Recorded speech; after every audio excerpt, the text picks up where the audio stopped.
Hello guys, so I am Sambalpur stage one short list is out और मैं आपके साथ इस वीडियो में शेयर करने वाला हूँ अपना आई एम संबलपुर का interview experience from last year which is 2024। तो मैंने मार्च 2024 में इंटरव्यू दिया था which was based on CAT 2023 score card और 2023 के जो भी रिजल्ट्स आए थे।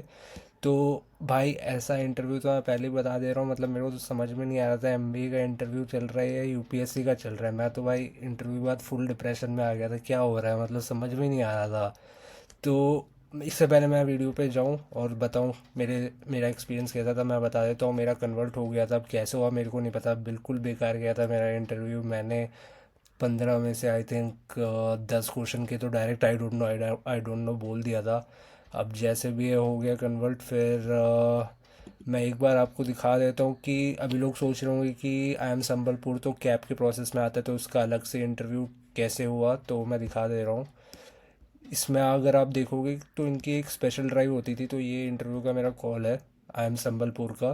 तो जिनको भी थोड़ा ठीक ठाक वर्क एक्सपीरियंस रहता है अराउंड 2 साल के आसपास, तो उनको उस समय कॉल आ जा रहा था सेपरेटली फ्रॉम कैप।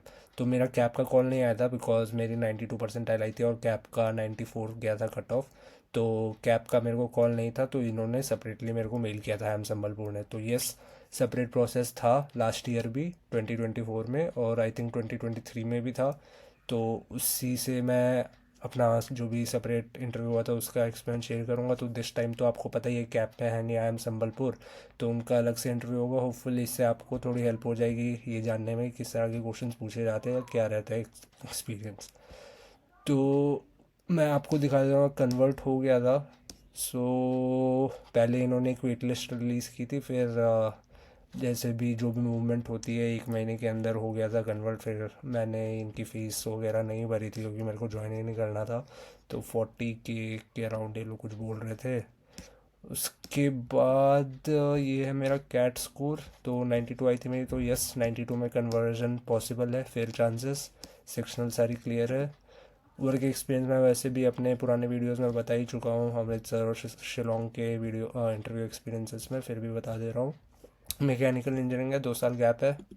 और वर्क एक्सपीरियंस है बिजनेस एनालिटिक्स का मार्केटिंग में फॉर 2 years and 8 months। तो अब मैं अपना एक्सपीरियंस डायरेक्टली बता रहा हूँ आपको। तो it was an online interview first of all. अभी तो आई थिंक उन्होंने एक चॉइस दी है कि आप ऑफलाइन ऑप्शन भी भर सकते हो, आई एम संबलपुर में जाके दे सकते हो, बट उस टाइम ऑनलाइन ही ऑप्शन था अपने पास।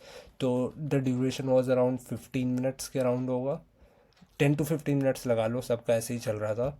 तो 2 पैनलिस्ट थे, दोनों फीमेल ही थी। तो जैसे मैं इंटरव्यू के लिए गया अंदर, मतलब मीटिंग रूम जो भी जूम का होता है, उन्होंने बोला इंट्रोडक्शन देने। तो मैंने अपना इंट्रोडक्शन जो भी प्रिपेयर करके गया था, तो मैंने 2-3 मिनट बोला, अपनी सारी एजुकेशन वर्क एक्सपीरियंस वगैरह बताया, हॉबीज़ वो सब इंक्लूड कर दी। तो जो फर्स्ट फीमेल पैनलिस्ट थी उन्होंने मुझसे पूछा था कि आपका मतलब why do you want to pursue an MBA करके। तो उसका भी वाई एम बी ए का आंसर प्रिपेयर्ड ही रहता ही है जो भी इंटरव्यू देने जाएगा वो। तो मैं भी प्रिपेयर करके गया था और मैंने बोल दिया था ठीक ठाक, तो इसमें भी कोई इशू नहीं था। फिर उन्होंने मेरे वर्क एक्सपीरियंस में से कुछ क्वेश्चंस पूछे थे। फिर उसके बाद वो डायरेक्ट आ गई एजुकेशन पे। अब वो उसने मेरा देखा कि you are from mechanical right, आपने मैकेनिकल की है। तो डायरेक्ट पूछती व्हाट इज़ कार्बन फुटप्रिंट। तो मैं बोला यार मतलब मैकेनिकल का हूँ ठीक है, बट ये कार्बन फुटप्रिंट कहाँ से, मतलब रिलेशन क्या है, समझ में नहीं आया मुझे। अब कार्बन फुटप्रिंट ऑब्वियसली मैं सुना तो है, बट उतना मेरे को कुछ उस समय बिल्कुल भी स्पॉट पे ब्लैंक हो गया मैं कि ये क्या है, मतलब टोटली वो हो गया मेरा कि मतलब अनरिलेटेड क्वेश्चन टाइप का हो गया। तो मैंने बोल दिया नहीं पता।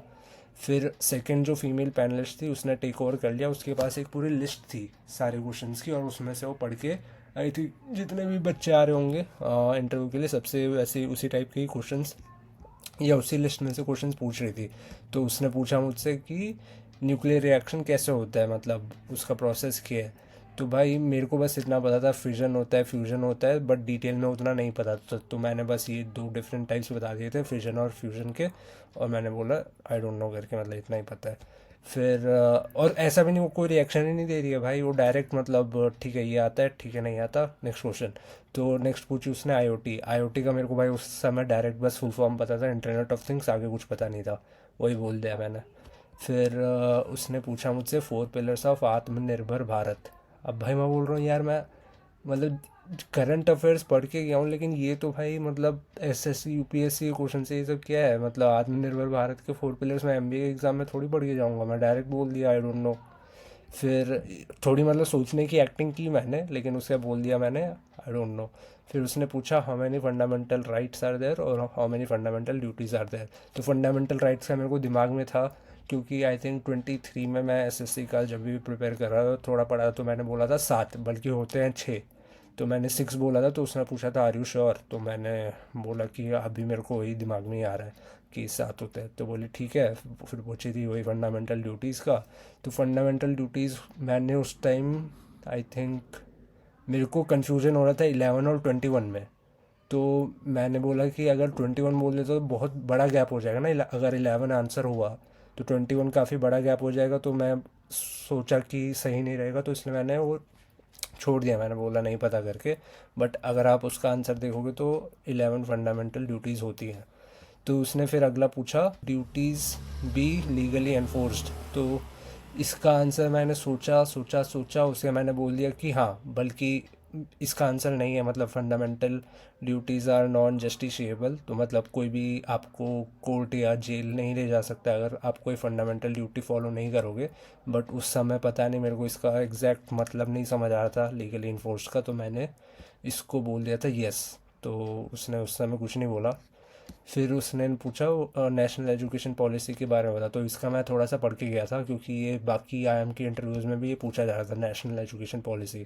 तो इसका मैंने बोला था कि इट वाज इंट्रोड्यूस इन 2020, मतलब ईयर 2020। और इसका एक मेन प्रिंसिपल था कि जो भी आपका एजुकेशन बजट होने वाला है it should be between 3 to 6% of your GDP.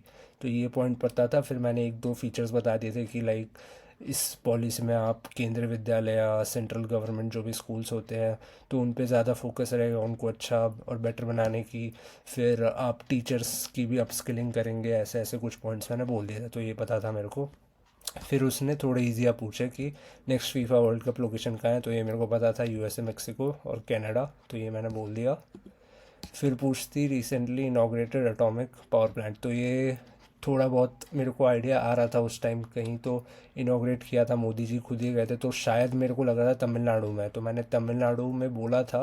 But exactly वो जगह का नाम नहीं पता था, शायद कलपक्कम था या एग्जैक्टली मेरे को नहीं पता, तो मैंने बस तमिलनाडु में ही बोल दिया था। फिर उसने पूछा था who won the 2023 cricket world cup. तो ये तो ऑब्वियसली सबको पता है, ऑस्ट्रेलिया। फिर उसने पूछा था व्हाट इज़ पैरालंपिक्स, तो ये भी पता था मेरे को, ये भी किसी को भी पता हो गया, तो फिर बोल दिया ये भी मैंने। फिर उसने पूछा difference between make in India and make for India. तो भाई इसमें मेरा सिंपल सा थॉट आया था, मेक इन इंडिया जो मेक इन इंडिया में बना, और मेक फॉर इंडिया इज जो इंडिया के लिए बन रहा है। फिर मेरे को मीम ध्यान में आने लग गया, जो यूपीएससी इंटरव्यू का एक मीम नहीं है कि एमपीएफआई इंजन और कार्बोरेटर इंजन में क्या डिफरेंस है। तो बंदा बोलता है कि कार्बोरेटर इंजन में कार्बोरेटर यूज़ होता है और एमपीएफआई इंजन में एमपीएफआई यूज़ होता है। मैं भाई मुझे लगा मेरा मीम बन जाएगा, तो मैंने बोल दिया नहीं पता। तो भाई ऐसे उसने 12-13 कुछ क्वेश्चंस पूछे थे, जिसमें मेरे को हार्डली 5 के अराउंड थोड़ा आइडिया था, बाकी तो बिल्कुल भी सर के ऊपर से गए थे। अब कैसे कन्वर्ट हो गया, तो ऐसा बहुत ही ख़राब एक्सपीरियंस था।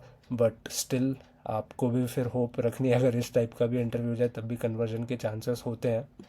फिर कोई भी आपको कुछ डाउट हो इस प्रोसेस के बारे में, वैसे तो कुछ होगा नहीं, क्योंकि इस टाइप के क्वेश्चंस हैं कि मतलब या तो आता है आपको या नहीं आता है, इसमें आप कुछ सोच नहीं सकते हो। तो लास्ट लास्ट तक तो मैं ऐसा ही हो गया था कि भाई अब मैं सोचने की एक्टिंग भी नहीं कर रहा था, मैं डायरेक्ट ही बोल रहा था I don't know I don't know. तो इस खैर इन सब चीज़ों में कुछ कर नहीं सकते हैं। और बाकी मैंने अमृतसर और शिलोंग की तो वीडियो डाल ही रखी है इंटरव्यू एक्सपीरियंस की। लोगों ने बोला है सैप का डालने, तो आई थिंक सैप का आपको फेब्रुवरी नहीं, हाँ फेब्रुवरी में आता है मेल, तो थोड़ा लेट डालूंगा, मे बी नेक्स्ट वीक या उसके अगले वीक डाल दूँगा। और कुछ लोग बोल रहे थे कि आई एम अमृतसर में कुछ सीवी अपलोड करनी है, तो उसके लिए कुछ टिप्स या वीडियो एक बनाने के लिए, तो अगर वैसी डिमांड है, अगर आप लोग उसमें इंटरेस्टेड हो कि एक उस पर वीडियो चाहिए, तो बता देना कमेंट्स में, मैं उस पर एक वीडियो डालने की ट्राई करूँगा। फिर इस वीडियो के लिए इतना ही। Then thank you for watching.